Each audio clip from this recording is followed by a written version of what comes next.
வர வர நிற்கிதுல, காற்று வேற பறன்னு அடிக்குது, நல்லா தெரியுறேனாத்தே. வாங்க சர்மா மைண்ட் வாய்ஸ் சேனலுக்கு ஐம்பது பேரையும் வரவேற்கிறேன். எல்லாரும் எப்படி இருக்கீங்க, நல்லா இருக்கீங்களா? இன்னைக்கு பார்த்துக்கோங்க, பள்ளிக்கூடத்துக்கு பிள்ளைய கூப்பிட்டு போனேன்.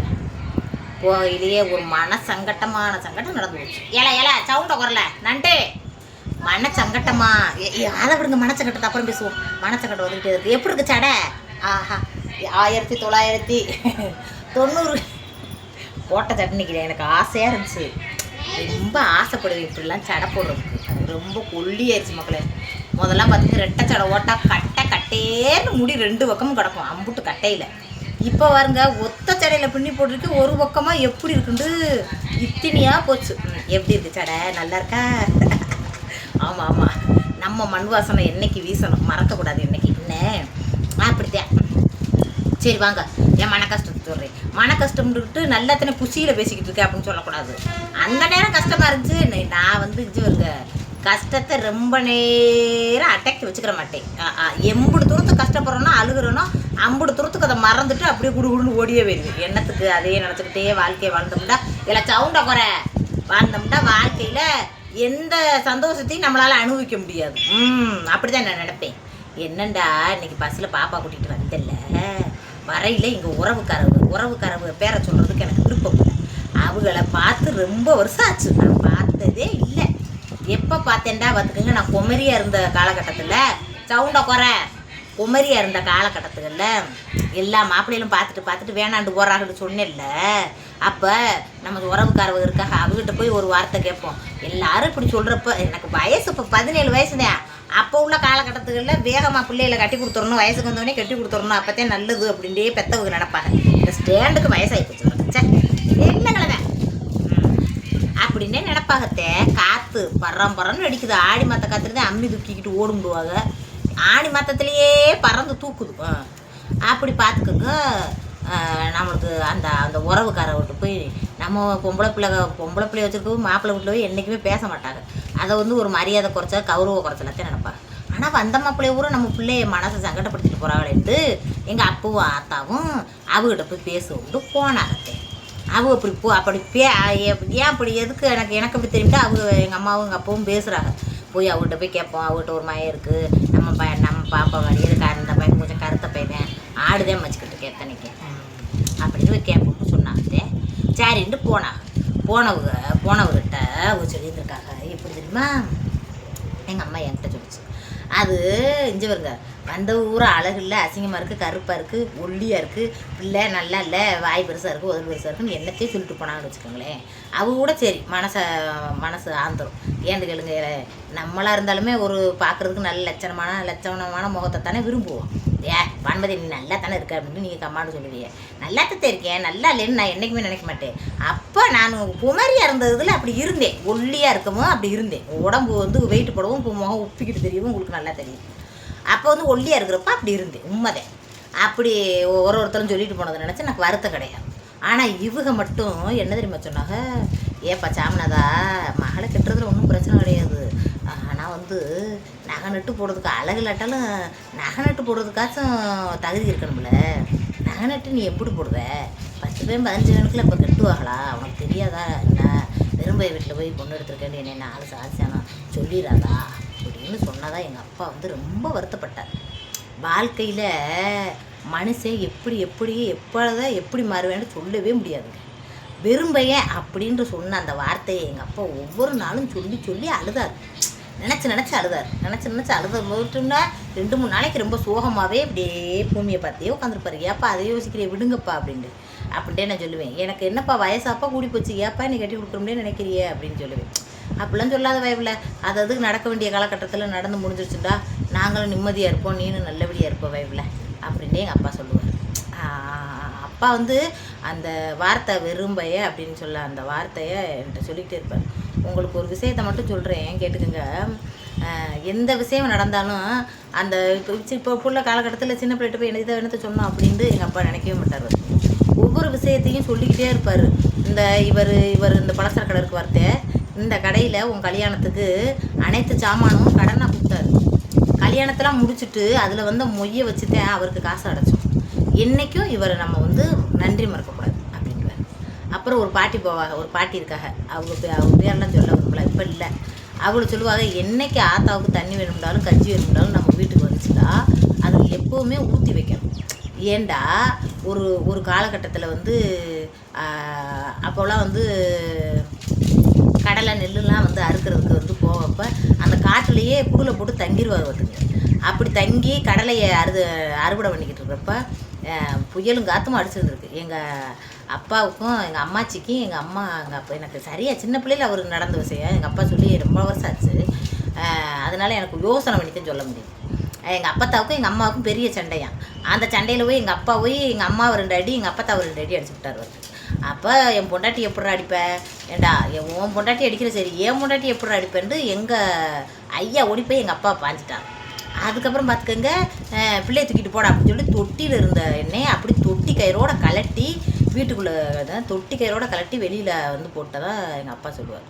அப்போ வந்து மழையும் காற்றுமா அடித்து போகையில் இந்த ஆத்தா தான் இங்கே உண்டா இப்போ சாமனாதா இந்த மலையில் போகாத மின்னலும் இடி மின்னலுமா இருக்குது, வாப்புண்டு அந்த கூரை வீட்டுக்குள்ளே அந்த கடலைக்காக கட்டி வைக்க கூரை, அந்த கூரை வீட்டுக்குள்ளே கடலை கொட்டி நிறைய கிடந்துச்சா அந்த கூரைக்குள்ளே தொட்டியை கட்டி போட்டிருந்தாங்களாம்.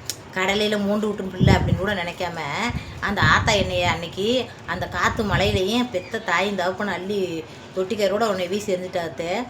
இவங்க தான் வந்து உனக்கு அன்றைக்கி ஆதரவு கொடுத்து நம்மளை அந்த வீட்டுக்குள்ளே மலையில் தங்க வச்சிச்சு அந்த ஆத்தா, அதை என்றைக்கு மறக்கக்கூடாது அப்படின்ட்டே சொல்லுவார். அது மாதிரி அந்த ஆத்தா முடியாமல் கிடைக்கலாம். அவங்க பெற்றவங்க போய் பிறந்தவங்க அவங்க பெத்த பிள்ளைய பார்க்குதோ இல்லையோ எங்கள் அப்பா ஓடி ஓடி அப்படி பார்ப்பார் பார்த்துக்குங்க. அப்போ எல்லாருமே நானும் அப்போ தான் அந்த விஷயத்த சொன்னார் எனக்கு. அந்த மாதிரி எங்கனையாவது போயில தண்ணி கொண்டுக்கிட்டு போகையில் இப்போல்லாம் ஓடி போய் நான் சின்ன பிள்ளைல குமரியாக இருக்கிறப்ப அந்த ஆத்தாட்ட தண்ணியை மாற்றுவேன், கொண்டாங்கத்தா அப்படின்ட்டு. ஏன்னா அப்பா சொன்னார்ல அப்படின்ட்டு. அதே மாதிரி தான் அப்பா அன்றைக்கி என்னை விரும்பையன்னு சொல்லிடுச்சேன்னு சொல்லி வருத்தப்பட்ட அந்த வருத்தம் வந்து என் மனசில் ஆழமாக பதிஞ்சிச்சு. அவங்கள எங்கே பார்த்தாலும் நான் பேச மாட்டேன். இன்றைக்கி என்னை பார்த்துட்டு வேகமாக வந்தாங்க என்கிட்ட. நெசமாகவே சொல்கிறேன், எவ்வளோ சண்டை போட்டிருந்தாலும் சரி அவங்க திரும்ப என்கிட்ட பேசுகிறப்ப நான் பேசிடுவேங்க. ஏன்னா வாழ்க்கையில் நம்ம அப்படியே வந்து அந்த சண்டையை எடுத்துக்கிட்டே பேசாமையே வாழ்க்கையில் வாழ்ந்துட்டு போகிறது. என்றைக்காவது ஒரு நாள் பேச போகிறோம், அது இன்றைக்கி பேசிட்டேன்னு அப்படின்னு நான் நினைப்பேன். ஆனால் இவங்களை பார்க்கையில் எனக்கு பேசணும்னு தோணலோ. அவங்க நெருங்கிய பக்கத்தில் வந்தாங்க, முன்ன நின்றாங்க, நான் பின்னாடி நின்றேன். நெருங்கிய பக்கத்தில் வந்தாங்க, நான் மெல்ல அங்கே திரும்பிட்டேன். ஆனால் திரும்பினதை பார்த்துட்டு அவங்க அங்கனே நின்றுட்டாங்க. என் மனசுக்கு ரொம்ப சங்கட்டமாக இருந்துச்சு. எங்கள் அப்பா ஞாபகம் வந்துச்சு எனக்கு. வாழ்க்கையில் நம்ம எப்படி என்ன மாதிரி நிலைமையில் ஆகும் அப்படின்றது யாராலும் தீர்மானிக்க முடியாத ஒன்று. தீர்மானம் இல்லாத அந்த வாழ்க்கையை வந்து முடிஞ்ச வரைக்கும் பணம், அழகு இதெல்லாம் பார்க்காம அழகு பார்க்குறவங்கள கூட நான் ஏற்றுக்கிடுவேன் ஒரு வகையில். ஏன்னா எல்லார் மனசுலையுமே தன்னை அழகாக இருக்கணும், தனக்கு ஒரு அழகான ஒரு வாழ்க்கை அமையணும் அப்படின்னு நினைக்கிறதுக்கு மனுஷனுக்கு அதிகமான எண்ணம் உண்டு, அது தப்பு கிடையாது. ஆனால் பணம் வேணும், பணம் ரொம்ப முக்கியம் அப்படின்னு நினைக்கிற ஒரு மனுஷனை வந்து எனக்கு உண்மையிலேயே சொல்கிறேன், பணம் முக்கியம்தான், இல்லைன்னு தான் சொல்லலை, பணம் முக்கியம் இல்லைன்னு சொல்ல வரல. ஆனால் அதுதான் பெருசு, அதுதான் வாழ்க்கையில் எல்லாமே அப்படின்னு யோசனை பண்ணி எங்கள் அப்பாவை அன்றைக்கி அவமானப்படுத்தின அந்த அவமானங்கள் வந்து எனக்கு ஞாபகம் வந்துச்சு. அவர்கிட்ட நான் பேசாமல் திரும்பிக்கிட்டேன். வர்றப்பெல்லாம் எனக்கு அப்பா ஞாபகம். எனக்கு எங்கள் அப்பா வந்து என்னை ரொம்ப கண்ட்ரோலாக இருக்கணும், இப்படி தான் பொம்பளை பிள்ளை இருக்கணும், இப்படி தான் பேசணும், இப்படி தான் நடந்துக்கிறணும் அப்படின்ட்டு என்னை ரொம்ப கஷ்டப்படுத்தி வளர்த்தவர் தான். ஆனால் அது பூரா என்னோடய ஒழுக்கமாக நான் ஒரு பொம்பளை பிள்ளைன்றவ ஒரு பிள்ளை இந்த மாதிரி ஒழுக்க சூழ்நிலையில் வாழ்ந்துடணும் அப்படின்ற ஒரு கட்டுப்பாடுக்காகத்தான் என்னை அவ்வளோ கண்ட்ரோல் பண்ணி வளர்த்தார். ஏன்னா அது எல்லா தகப்பனுக்கும் இருக்கிறதா. எங்கள் அப்பாட்ட கொஞ்சம் அதிகப்படியாக இருந்துச்சு, அவ்வளோதான். மற்றபடி அப்பா சொன்னது பூரமே, எனக்கு சின்ன வயசில் சொன்னது பூரமே எல்லாமே ஞாபகத்தில் இருக்கு பாருங்க. ரொம்ப வருஷாச்சு அவங்கள பார்த்து நான் அந்த இதில் பேசினப்ப பார்த்ததுதான். அவங்கள நான் எந்த திருவிழாக்கள்லையோ மற்ற விசேஷங்கள்லையோ எப்போவுமே பார்க்கல. இன்றைக்கி தான் அவங்கள பார்த்துட்டு அப்பா சொன்ன ஞாபகத்தை நினச்சி பார்த்துக்கிட்டே அப்படியே வந்தேன். இன்றைக்கி என் சீமாவோட பிடிக்கலன்னு சொல்லி என்னை கேட்டுக்கிட்டு வந்தாலும் இன்றைக்கி என் சீமா எந்த குறையும் இல்லாமல் நல்ல ஒரு தம்பதிகளாக, அதாவது இப்போ உள்ள காலகட்டத்தில் புருஷனும் பொண்டாட்டியும் பேசுகிறாங்களான்னு தெரில. நாங்கள் மாடியில் உட்காந்து பேசிக்கிட்டு இருந்த ஒரு வீடியோ பார்த்துட்டு ஒரு சிஸ்டர் கமெண்ட் பண்ணியிருந்தாங்க, நாங்கள்லாம் பேச ஆரம்பிச்சோன்னா சட்டி பானையெல்லாம் பறக்கும், நானும் என் பொண்டாட்டியும் பேச ஆரம்பிச்சோம்னா அப்படின்னு போட்டுருந்தாங்க. அந்த மாதிரியான காலகட்டங்கள் போய்கிட்டு இருக்கு. இந்த காலகட்டத்தில் இன்றைக்கும் என் புருஷன் நல்லது கட்டத்துகளை எடுத்து பேசி நல்லபடியாக குடும்பம் நடத்தி நல்லபடியாக போய்கிட்டு இருக்க மாட்டேன். என்ன அவ்வளவுதான் வாழ்க்கை. ஒரு மனுஷனுக்கு சந்தோஷம் என்பது வந்து பண தேவைகள் வந்து நம்மளுடைய தேவைகளை நிறைவேற்றிக்கிறதே பணம் சம்பாதிக்க ஓடுறோம். என்ன பணமே வாழ்க்கை என்று சொல்ல முடியாது. பணம் இருந்துட்டால் எல்லாரும் சந்தோஷமாக வாழ்ந்துட முடியும்னு சொல்ல முடியாது. சூழ்நிலையில் கஷ்டப்பட்டே வாழ்ந்துருவேன் அப்படின்னு சொல்ல முடியும். திடீர்னு அவனுக்கு சூழ்நிலை மாறலாம், அவனுடைய வாழ்க்கை மாறலாம், அவனுக்கு எல்லாமே மாறலாம். எதுவுமே நம்ம கையில் கிடையவே கிடையாது. ஆணுக்கு ஆண் பார்த்து அழகு ஆசைப்படணும். அம்புட்டு ஒரு அழகே எங்களுக்கு எனக்கு தெரிஞ்ச ஒருத்தர் திடீர்னு ஒரு ஆக்சிடென்ட். இந்த தாடை இருக்கு பாருங்க, இந்த தாடையோட பகுதி உடஞ்சி அப்படியே ஆப்ரேஷன் பண்ணாங்க. முகமே மாறி போச்சு. அப்போ அந்த அழகு எங்கே போச்சு? ஒரே நொடி ஒரு நிமிஷம் தான். அது மாதிரி அழகு இதெல்லாம் வந்து நிரந்தரமான ஒன்று கிடையாது. அழகை பார்க்குறது தப்பு கிடையாது. ஆனால் அழகு இல்லைன்னு சொல்லி அவமானப்படுத்துறது, காசு இல்லைன்னு சொல்லி மனசை ரொம்ப நோகடிச்சு அப்படியே ஈட்டியை வச்சு இறக்குறது, இதெல்லாம் மனிதாபமானம் இல்லாத ஒரு செயல். அந்த மாதிரி செயலில் இருக்கிற ஒரு மனுஷனை பார்த்தா நான் தள்ளி வந்தது சரியாக தவறான்னு கமெண்ட் பாக்ஸில் சொல்லுவேன்.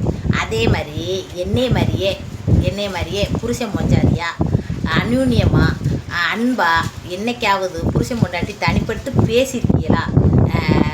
ஃபோனு, டிவி, சினிமா, ஃபோனில் பேசுகிறது இதை மாதிரியே இதில் இல்லாமல் தனிப்பட்டு உட்காந்து புருஷன் பொஞ்சாதியில் பேசியிருக்கீங்களா அப்படின்றதையும் கமெண்ட் பாக்ஸில் சொல்லுங்கள். ஏன்டா என்னை மாதிரி மக்கள் எப்படி பேர் இருக்காங்கன்னு தெரிஞ்சுக்கிறேன். ஒரு ஆர்வம் தான், ஒரு ஆசை தான். காற்று அடிக்கிறது கையில் பிடிச்சிக்கிட்டே இருக்கேன் இதை. அப்படி ஒரு ஆசை தான், வேறு ஒன்றுமே கிடையாது. பிடிச்சிருந்தா லைக் பண்ணுங்கள், கைப்பு பட்டன் அமர்த்துங்க. நான் வந்தது சரியாக தவறான்ட்டு சொல்லுங்க. நான் எப்போவுமே இப்படி வந்ததில்லை நெசமாகவே, வீடியோவுக்காகலாம் சொல்லலை. நெசமாகவே ஒருத்தவங்க மனசை புண்படுத்தக்கூடாது. நம்மகிட்ட என்னத்தை நல்லாவே தெரியுது, என்னத்தை நானும் கிட்ட திரும்புகிறேன், எங்கிட்ட திரும்புகிறேன், நல்லா தெரியுதுல அப்படி நினைப்பேன். அப்படி நினச்சிக்கிட்டு இன்றைக்கி முகத்தை திருப்பிக்கிட்டதோடு மட்டும் இல்லாமல் கண்ணீர் ஓடிருச்சு. எனக்கு தன்னாரியாமல் ஓடிருச்சு கண்ணீர். ஆமாம் அவங்கள பார்த்துட்டு அவங்க நான் திரும்பிட்டு இங்கிட்டு ஜன்னல் உரமாகவே திரும்பி உட்காந்துருந்தேன். கண்ணீர் ஓடிருச்சு கடகடங்களையா. ஆமாம், சரி, இதுதான் நடந்தது. வாழ்க்கையில் மனுஷங்களை இந்த மாதிரி சொல்லி யாரையும் கஷ்டப்படுத்தாது. வெறும்பய வீட்டில் இருந்து வந்தவ, வெறும் குடும்பத்தில் இருந்து வந்தவ, வெறும்பய வீடு அப்படின்னு பேசாது. வெறும்பய வீடுன்னு யாரும் கிடையாது. அவங்க வாழ்க்கையில் எப்படி ஆவாகன்றத கடவுள் தீர்மானிக்கும். மனுஷங்க நம்ம தீர்மானித்து சொல்லக்கூடாது. என்னத்தை நான் சொல்கிறது? சரி, நான் வியாபாரத்துக்கு போட்டுமா? இன்றைக்கி இப்படியே தான் வியாபாரத்துக்கு போக போகிறேன். எங்கள் ஆத்தா வை அடிக்க இருக்கச்சு நல்லா இருக்கத்தே இருக்கட்டும்.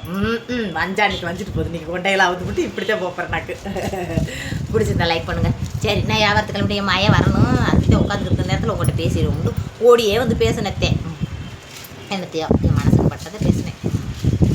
என்னத்தை பேசுறது தெரியாமல் பேசுறியா பண்ணுவதுன்னு ஒருத்தவங்க ஒரு கமெண்ட் பாக்ஸில் கமெண்ட் பண்ணியிருந்தாங்க. அப்படிலாம் இல்லைக்கா, நம்மளுக்கு ஏதாச்சும் நடந்தால் தான் வாழ்க்கையில் அதை பற்றி பேச முடியும். அது ஞாபகம் வரும். திடீர்னு நம்ம இதை பேசலாமா அப்படின்னு நம்ம யோசிக்கிறவ கிடையாது. நான் ஏதாவது ஒன்று நடந்து அந்த நடந்ததில் அந்த பழைய இது ஞாபகம் வரும். அப்படித்தான் எனக்கு இன்றைக்கி ஞாபகம் வந்தது அவங்கள பார்த்துட்டு. நான் மூஞ்சியை திருப்பிக்கிட்டது சரியாக தப்பான்றதை கமெண்ட் பாக்ஸில் சொல்லுங்கள்.